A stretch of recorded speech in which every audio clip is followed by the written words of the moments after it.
Ali, so what is this artwork that you have made? Um, this particular piece is called Born of Decay. It's my self-portrait. This is my first self-portrait I did in oils. Um, this actually is something that represents my overall journey in Bangkok so far 2 years. Both of the figures that you see is me, right? Uh, One is my dead body, and my other self is embracing it, is kind of presenting it to the world. Uh, Born of Decay is like my newer self, which is like more, you can see it's more lighter version in the, or maybe a holier version in the painting. But in truth, the painting is about the dead body, my old self who died over here. So I used to be like pretty wild. Like I did a lot of substances. I partied a lot and a lot of things. Drank too much. Uh, did everything on the book in the black book. Yeah. But then, surprisingly, out of all the places in the world, I found sobriety in Bangkok, and this piece kind of represent that journey, and and the women around me are actually the women who have been in my life. But if you see that they're all on their phones and distracted, it's something I also found. Actually, a very long time ago, I started having issues with that, like this over consumption of social media and disconnection of people. Uh, and you see, like even in a moment where I'm dead, it's kind of somebody's holding someone's dead body and you're there, right? These women are really just obsessed with the right shot, with the right story, with the right gossip. And you even see that one girl who doesn't even care, and she has this camera right on her face so that she can get that money shot. Yep. Only except one girl who is right next to me, who's actually sad. You can even see her eyes are swollen up, and she's Yeah, on actually the sad. bottom left. Yeah, that one person represent out of all the people in my world. It's like a metaphorical, like how much it is hard to find that one person who actually gives a shit about you, right?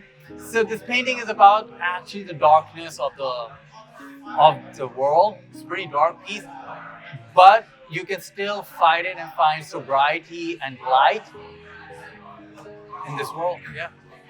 And this art piece, like, it's like referencing to Jesus and Christianity. Do you have any connection to the religion, or did the religion maybe help you, even though you're in Thailand? Well, a lot of people don't know that because I don't openly discuss it because it's just my private matter. But I'm very deeply religious. I really rely on religion, but that is on a very different scale, right? Okay. But this particular painting has nothing religious going on in it. Okay. Even though I look like Jesus, I literally look like Jesus. Yes, you I literally can't do. help it. Yeah. If I'm doing a self-portrait, I look like Jesus. Yeah. Look, in one figure, I'm wearing a white robe. I look like Jesus. Even the dead body looks like Jesus. Yes. So I just look like Jesus. So it's very easy for people to think like it's a religious piece. It's not. It's absolutely just me. Yes. Just holding me. Right. Yeah. Now, your journey to find sobriety in Thailand, did Buddhism come into play, or did you meet anyone specific that helped you in your journey in Thailand? Actually, what happened is in my country, because it's a Muslim country, right? Everything like parties and everything is like very underground and risky, right? Yeah. Police always comes over, take over raids. So you really have to organize these things. So each thing hits you very different, right? Each party, each drink, each thing hits you like different, right? Like an achievement in some sorts, right? Over here when I came, like it's a 7 days party, right? So I never knew that I could even get overwhelmed, right? And then when I got overwhelmed, I learned like I'm actually a person of solitude. If I think about myself, even though my image has been made and the kind of image I've made myself was like, parties and, bad boy stuff and shit. But then I realized that, when I stopped drinking, when I stopped doing substances, I started living, on a very natural order, in a very organic way. I started connecting with people in a very organic way. And I really want everybody to feel that, just earlier I was talking to you about my battle with the social anxiety, which I've just found, So now that I'm been sober, I'm that idea and that option to rely on booze or drinks or substances is not there for me. So now I rely on actual organic growth of things, right? Like if, for example, I'm sober right now, but 2 years ago, no way I would be at an exhibition, let alone mine, that I wouldn't be like half a bottle down.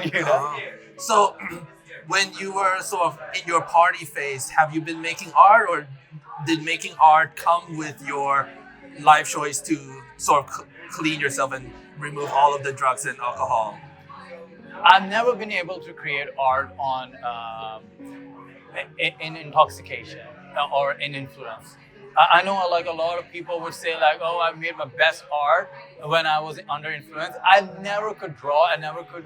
So all of my art I ever made, I made sober. I never drank on a job. I never, I always took my art very seriously. That's been always like one thing that has been very pure for me, right? So when I was like partying and everything, I stopped making art actually. I got distracted and I was way busy in other things. I kind of lost my artistic identity. But truth be told, now that I am like sober, I'm creating more art, and I'm actually experimenting with a lot of different mediums as well, Yeah. And so, from this art piece, what is this like? What number art piece is this, and what is your future plans and more art piece that you want to create? What number of art piece? Yeah, is it like let's say first art piece, or this is like your 10th art piece? Oh yeah. And like, so, are you making a series from this concept? And what's your future plans, basically? So, generally, like I'm known as a digital artist. All my life, I've been a trained digital artist. But my mother is a very accomplished traditional artist. And a few years back, I stopped feeling that high reward that an artist should feel from his art because of the digital perspective of it. So I picked up oil paintings only very recently, so that I can just feel that high reward, more than anything, and I did. So this actually painting is my third or fourth painting. Third or fourth painting. Oil painting. That's awesome. Yeah. And so, what are the challenges you face when trying to pick up and learn oil painting?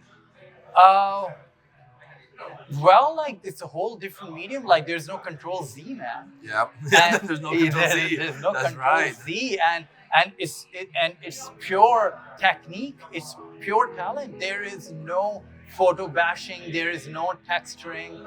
It's all pure talent and pure skill. And once you make something good or bad, it is the best criticism or review you can get from people, right? Because I know that this thing, whatever it is to other people, I don't know what other people think about it. What I think about it is a pure interaction with me and my art. And I know there are no shortcuts there.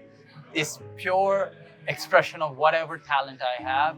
And if I'm happy with it, I'm very satisfied, And so, for this art piece, how long did it take you to finish it, actually?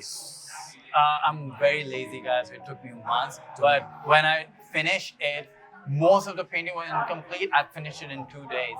Yeah. And the main figure, I finished it in like 3 days. And I painted the other main figure in 1 day. Wow. But I left everything else incomplete because I'm very lazy and I used to get like a lot of anxiety. But then I was asked to exhibit in this exhibition. Boom, I completed it in 2 days. That's awesome. Yeah, the inspiration comes and you just will have the energy to just finish it. Yeah. And so, where can people find you to see more of your artwork? Instagram, The Book of Truth. The Book of Truth. Yeah. All right. Well, Ali.hamza255 is my username, but The Book of Truth is my account. all right. Thank you very much for your time. Thanks, man. Thank you so much, Jay. Nice meeting you. Nice meeting you. All right.